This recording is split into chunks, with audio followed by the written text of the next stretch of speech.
Right guys, today I've got a very special episode for you. No, it's not that. For this you need to go to my OnlyFans page. No, I'm fucking with you. Today I'm gonna take you and I'm gonna introduce you to somebody truly special. But you know what? Enough talk. Let's go for a ride.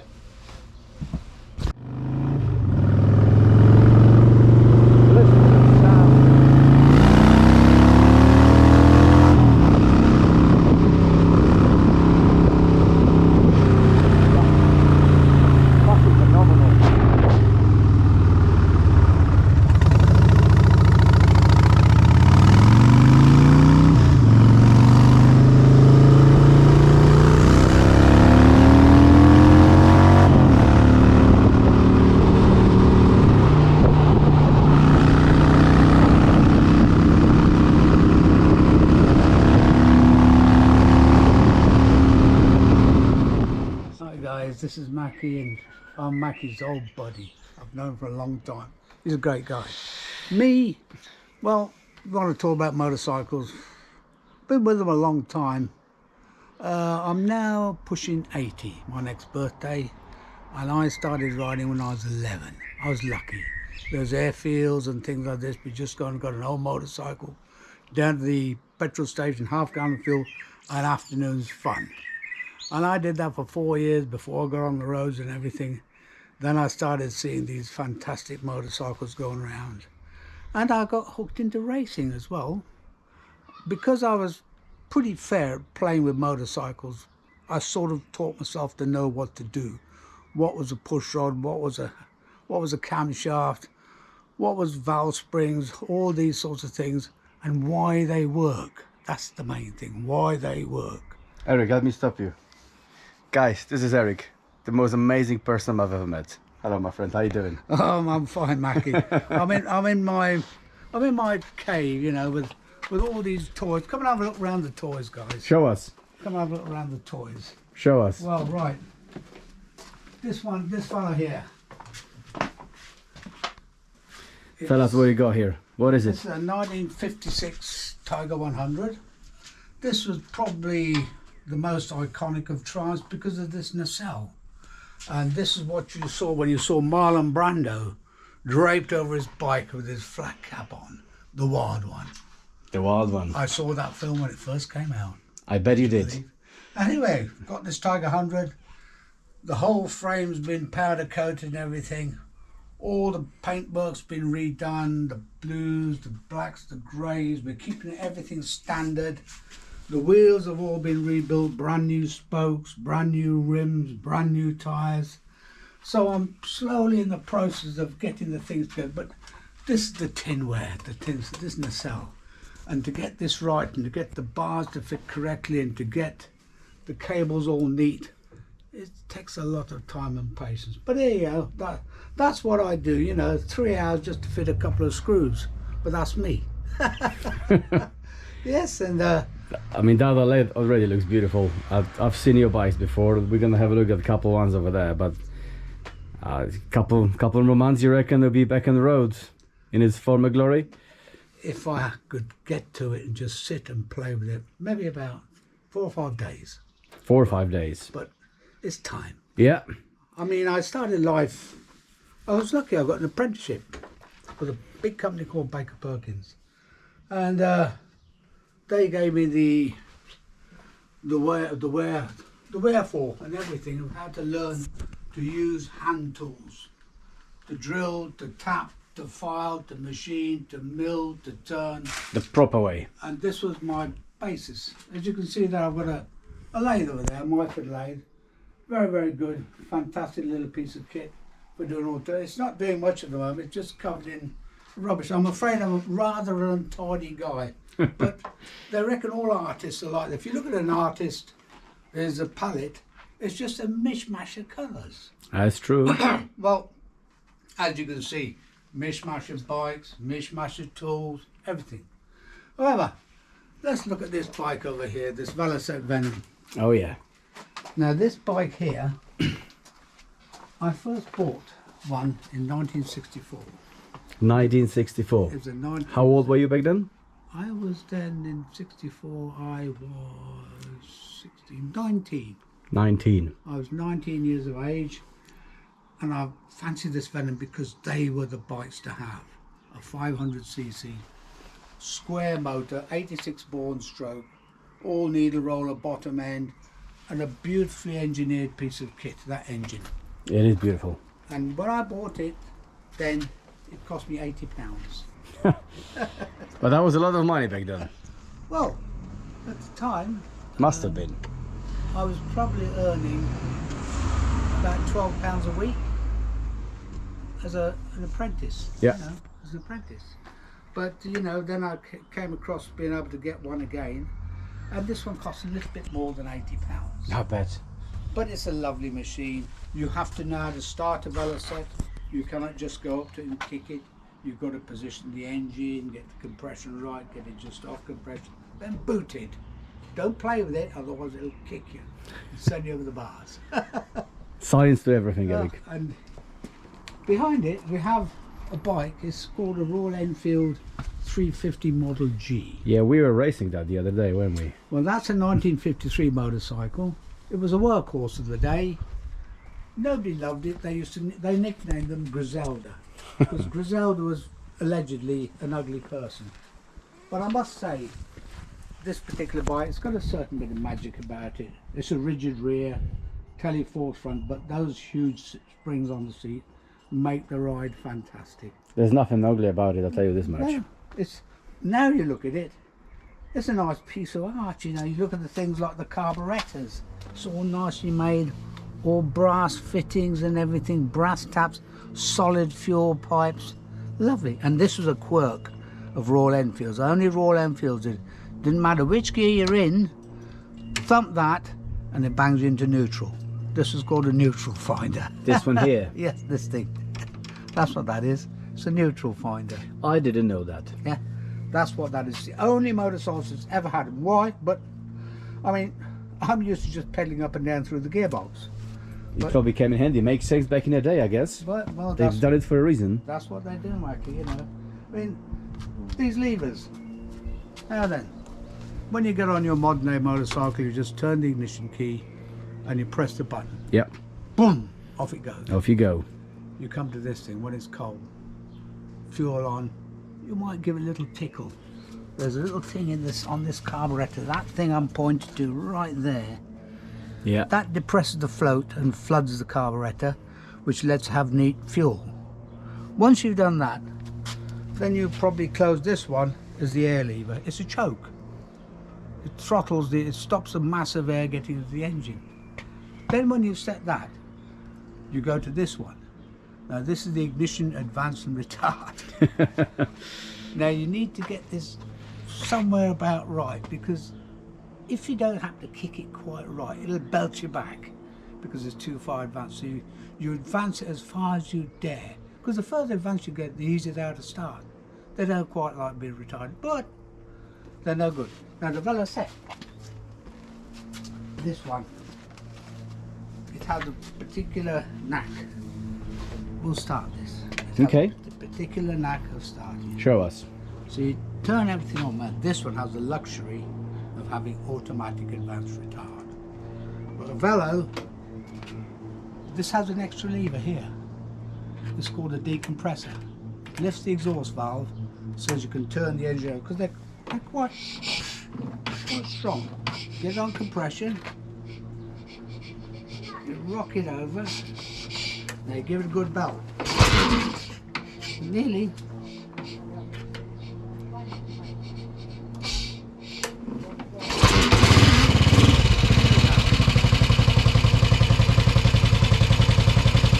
Okay. Hear the valve rustling. Yeah. All straight.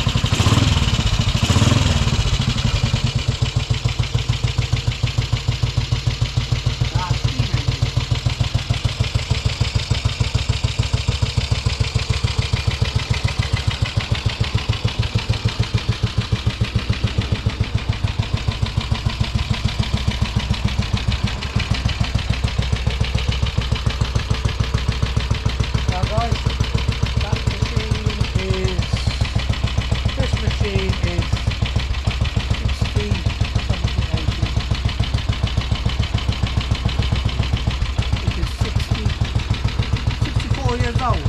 64 years old. That one's 64 years old.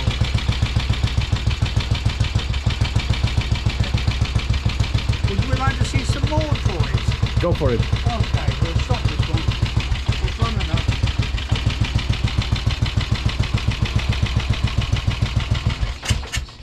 There we go. Let's stop. Right. Just get the key. Amuse yourself, guys. Right, guys. Some more bikes. There's more. There's more. Obviously there's more. Now then. It's some more toys. See why I like this guy. Now this, I'm very, very lucky, Yeah.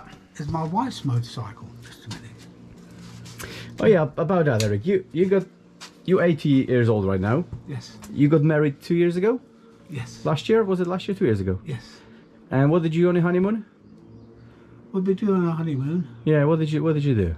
We went touring. Yeah. We went to. But how did you went touring? We went on the big tracer. Big Tracer. The big tracer over there. We went down through France, down through Spain, right down to Estepona, which is that's where my wife's aunt and uncle live.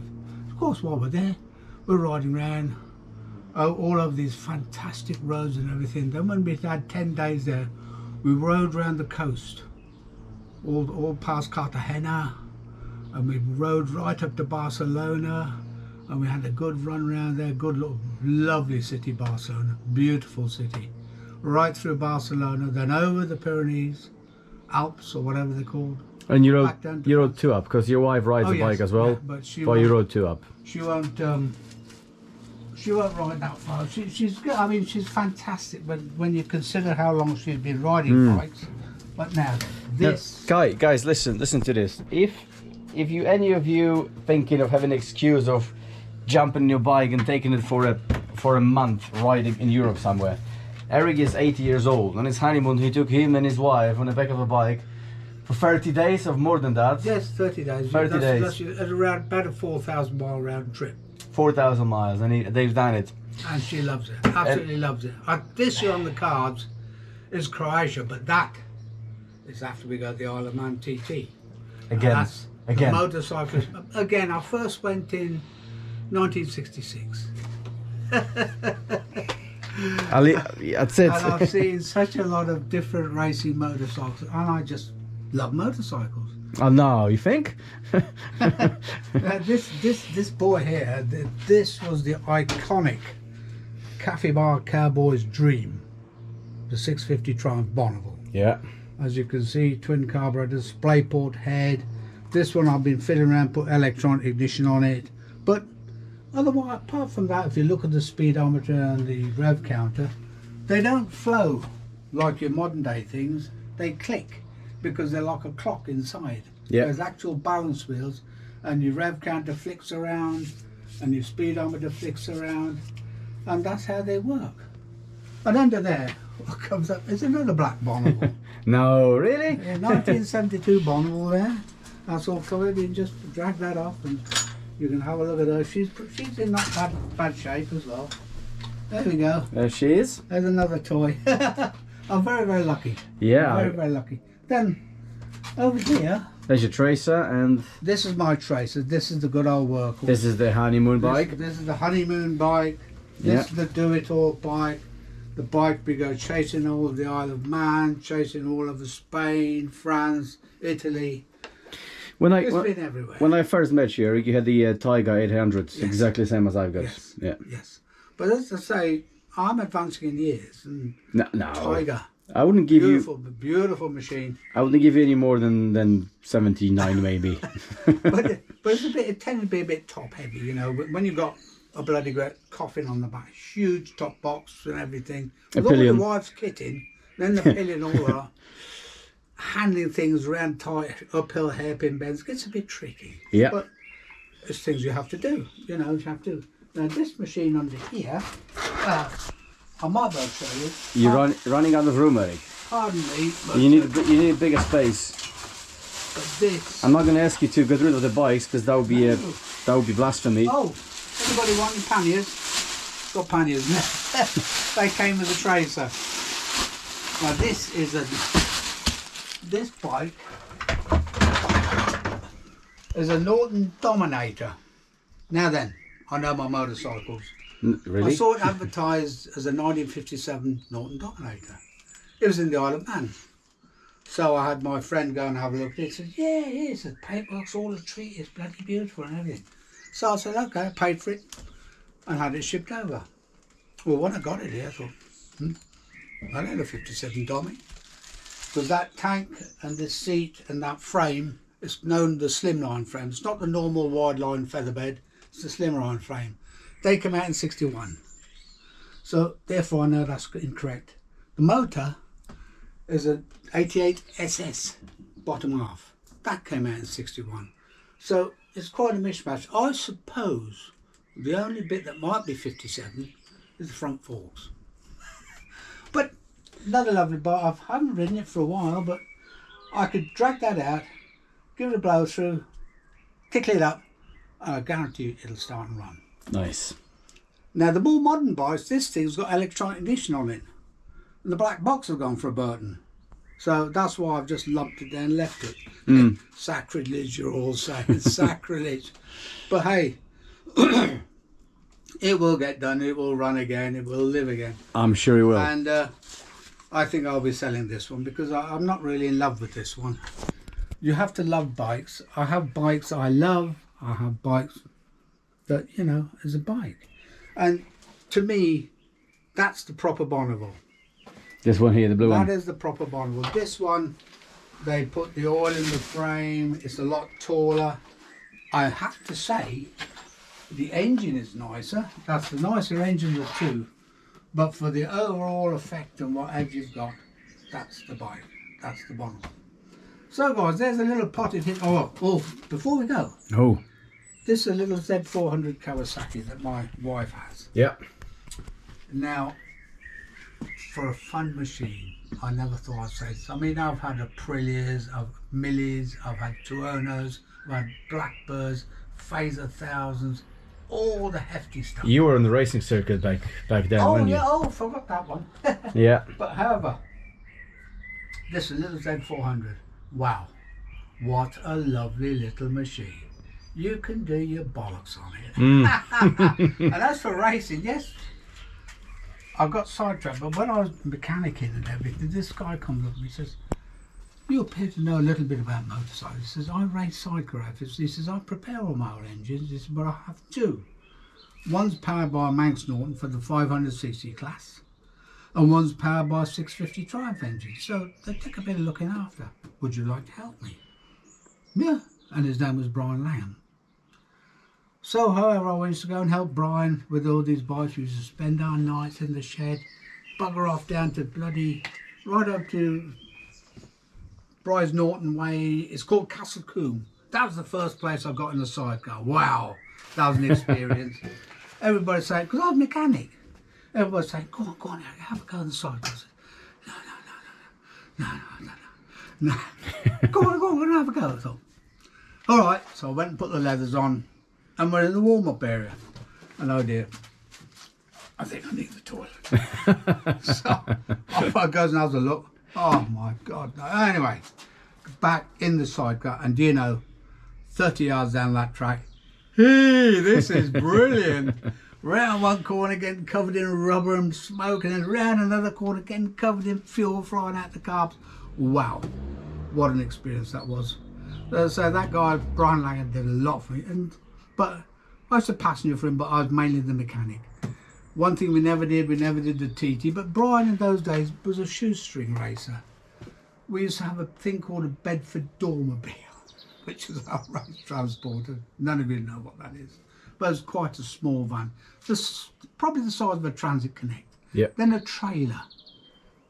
We used to rock up Murray Park, Snetterton, Brands Hatch, pull all this lot out, everything, get away, and then we used to keep in the back of the van. Then we used to get everything race prep ready for the next day. And racing those days, you had heats, semi-finals and finals. There was a lot of racing going on. So these bikes, you know, they had to go through a fair bit. But however, they did it and we had fun, and that was my grounding for motorcycles. And ever since then, Loved them. Nice, man. Very nice. So, for all you lot, enjoy bikes. If you keep getting unstuck from the saddle, stay off it, it'll kill you. See you guys. So there you go, guys. This is Eric, a good friend of mine. We're gonna go for a quick ride right now. I'm gonna show you which one are you taking out, Eric? The Velocette. Velocette. Velocette. Yeah, let's take a Velocette. I'm gonna jump on a Harley and show you how the Velocette is handling on the road. But don't speed, Eric.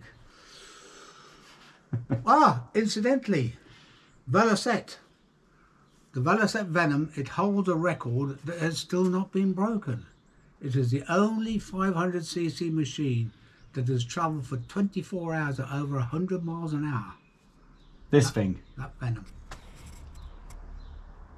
And it still holds that record. Oh, that's something else. Yeah. Should we go for a beer? Yeah, let's go for a beer. Let's do it. See you in a bit.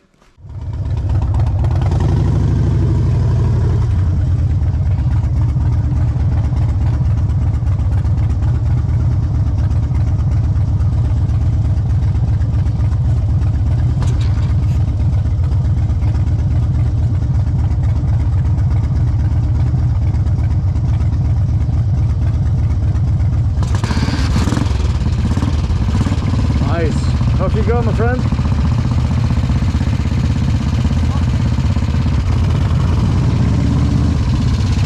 Talking, or do you want to go do? Your call. Your call. Up to you. Okay, well, right, yeah.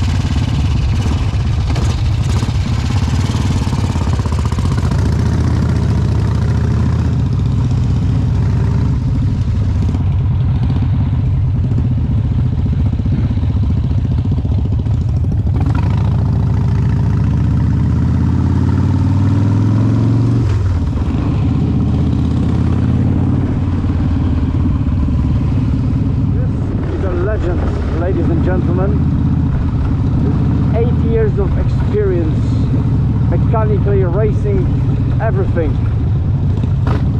Absolute legend. I love this guy.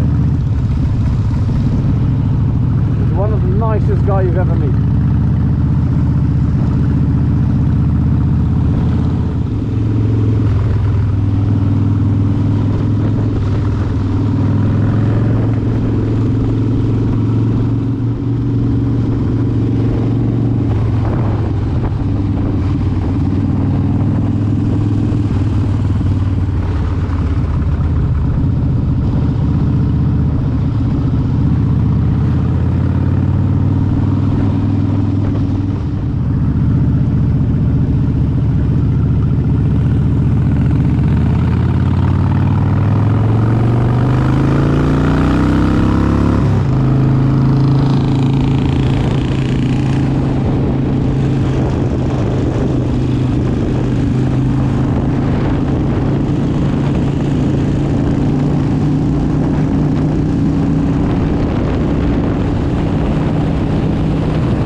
Cheers, my friend. Cheers.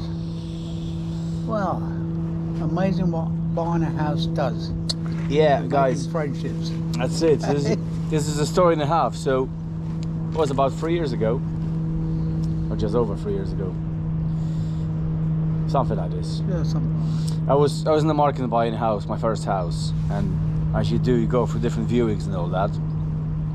And I was looking mainly for a big garage, because the house is a secondary thing. I wanted a big garage. Exactly.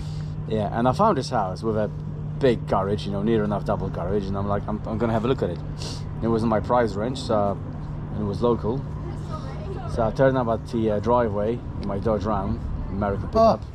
Bloody, I thought, what the hell's this coming in here?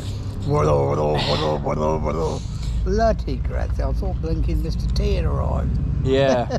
so this guy comes out, and I remember what he said to me, without even hello or anything. The first thing you said, you asked me, "Are you a biker?" I don't know why. Did I have a Triumph t-shirt on or something? I don't know. No, it's Just the looks. Probably the looks, you know, something to do with the hair. Maybe. And the lady who was accompanying you at the time got a leather jacket. Yeah, true. So you were dressed like bikers, you know. Possibly. Which was my hook. Fair, you know? fair assumption. So I said, well, yeah, I am. And he said straight away, Eric was like, come on, I'll show you something. So he took me through the house, straight to the garage. Straight to the garage. There was like 1, 2, 3, 4 bikes. There's a few. And there was outside a pop-up tent, another 2 in there, and we were just talking about bikes. And in the meantime, the estate agent came and turned up, and she's like waiting for us to stop talking. And she's like, you know, there's the rest of the house is upstairs as well. So? We just looked at her and we were just like, can you see woman? We talking motorcycles? Just do woman stuff, you know. There's a garage here and there's a bar here. Yeah, you had a bar, yeah. And that was the end of it. She went off. She's like, well, actually, I've got the other appointment. I need to go. I was like, yeah, off you go. We good here. And yeah, and that was the end of it. Did the deal, you know. Yep, it's yours. It was downhill ever since, Eric. All the way. We got drunk a couple of times in that place. Man. He got me drunk. I was sick in his house when it's my house now. He told me after he'd bought it. Yeah. That he got sick in the garden. Yeah. Never did find it. Cat must have ate it. That was a good party, that was, yeah. And we rode bikes together, and we just met up every now and again, and we do things. It's good, man. And some barbecues around here. Yeah. The trouble is, the soberest we're going to ever be, meet, because usually when we meet and have beers, it don't end there. No, it don't that. No. No, it doesn't. The times I've wobbled my way out and wobbled my way in here, but it's great. Likewise. It's great. Likewise. Good stuff. Well, Eric, if the guys like it, what do you think? Should we visit you in the garage some next time and just have a look? Of course, when I'm setting something up on an engine or doing something. Exactly what I was thinking. Just like well, see how things are done, you know. Properly. Wealth of knowledge, you are. I'm sure lots of guys would love to learn what you do. The old machines are great because there's push rods and there's blinking valve springs, and you haven't got to worry about chains when you're lifting heads off and stuff like that. And they're pretty good to learn on. Pretty good to learn on. They're simple. Sounds like a plan. Yeah, it's a plan. Yeah. Well, let me know, guys, whether you would like to see Eric tinkering on some old machinery, setting things up, having things done properly. He's more than qualified to tell you about it. Me? No, I can paint. But this guy... Oh, paint. No, he's your man.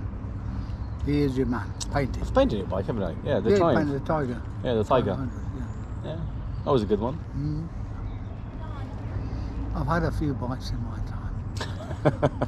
God, I've had some bikes. And I thought I was bike crazy. I had 11 bikes at one time. I remember that. And I had to downsize, and I was heartbroken because I think I left out with like 7 or 8. But this guy... Well, when you think of the times I've been around, I mean, I had Vincent Thousands and things like that cost a fortune now. They do. I sold my Vincent 1000 back in 1967. 1967. It was a 1954 Series C Rapide. Beautiful bike, one of the last I made. I sold it for 200 quid. To buy a Triumph Bonneville that brand new cost me £360. I mean, now if I'd got the Vinny, it's around 40, 45, something like that, you know. The Bonnie not so much, but yeah, golly, I look back and Beam Lions, blinking International Nortons, oh dear. Yeah, bought for a £5. Now, no. No. No. No, I hear you. But this, I mean, the thing is, classic bikes they're things that older guys know and realise. I'm sure the guys that are watching here are quite young, possibly quite a bit younger than me, and their classic bikes would probably be RD 250s, you know, Kawasaki, the triples and things like that. That's what they look at. If you said to them, oh, try and Bonneville, Velocette Venom, what's that? But you know, this is how it goes. So yeah, I mean, if you get, it's nice to get hold of these old bikes that you used to have probably as a youngster and think, yeah, I'd like to get that and make it look pretty again.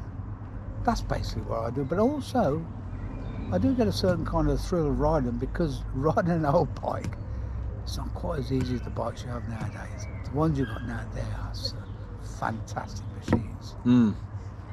Electric start, the handling's superb, the braking superb, the suspension fantastic, the tyres. Tell you who's my hero, a chap called Mike Hailwood. Now he could throw his leg over any bike and win on it. And when you look at pictures of him on his MV Agusta 4, his Honda RC38 6, and you look at the tyres he was riding on, and look at some of the pictures, the angle he's leaned over, you think, how the hell? But hey, he was a master of his craft. But anyway, that's another tale. That's another story. All from racing.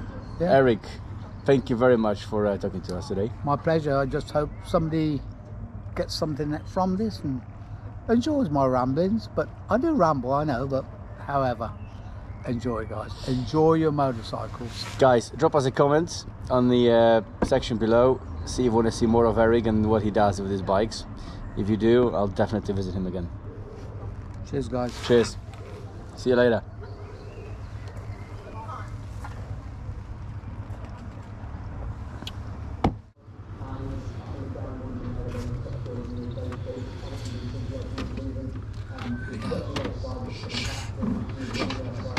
Good compression.